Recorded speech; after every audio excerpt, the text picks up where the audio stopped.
Hey grouper, Pastor Marshall here, relaxing under the fan because it is hot outside.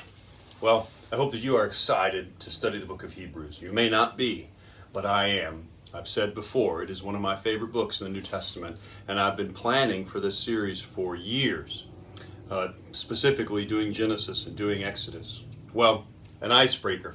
I began my sermon talking about communication. How important it is that God has communicated with us.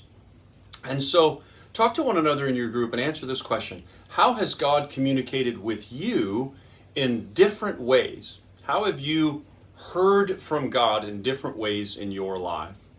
Well, the author of Hebrews, and remember, we don't know who it is, the only book in the New Testament, we don't know the answer to this question. The author of Hebrews begins with the creation reference. He alludes to creation. Do you think that it is necessary or important to include the Old Testament in our presentations of the gospel? The author of Hebrews starts with creation. That's an Old Testament story. Is it important? Is it essential? Is it not important? Is it superfluous? Should we use the Old Testament when we talk to others about Christ? Why or why not? Now, in what significant ways in what significant ways did God speak to his people in the Old Testament? Of course, in this verse it says that in the past God spoke to our forefathers in many various ways. So just make a list. I want you, just as a small group, and maybe somebody get a piece of paper out and just make a list. How did God speak to his people in the Old Testament? And how do those ways, you look at your list, how do those ways relate to the way that God has spoken to us in Jesus Christ? Is there any parallel between how God has spoken in the past and how he did speak in these last days, as the author of Hebrews says, in Jesus? Now, another question.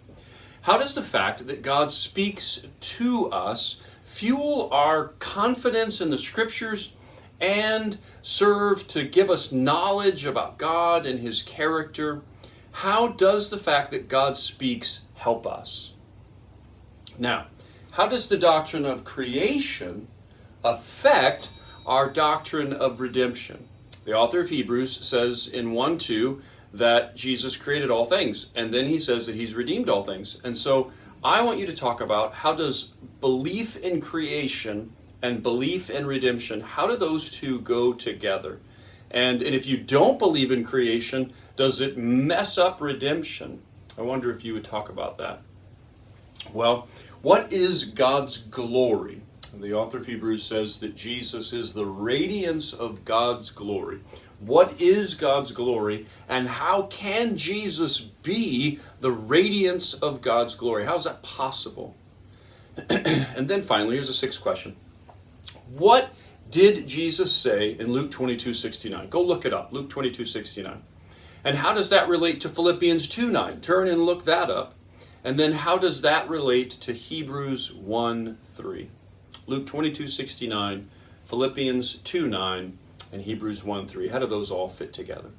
Well, every week I just want to remind you of our application. And for believers, this last week we talked about how we view the Old Testament. And there are some Christians that view the Old Testament as less than. We cannot view the Old Testament as less than. There are some pockets in Christianity, although they are few and far between, that view the Old Testament as more than. We cannot view the Old Testament as more than either. We have to understand that the Old Testament is more of God's words. And so we enjoy the Old Testament because it is more of God's words, his communication to us. I hope that you have a great group, and I look forward to seeing you next week as we look at this next part of chapter 1. God bless.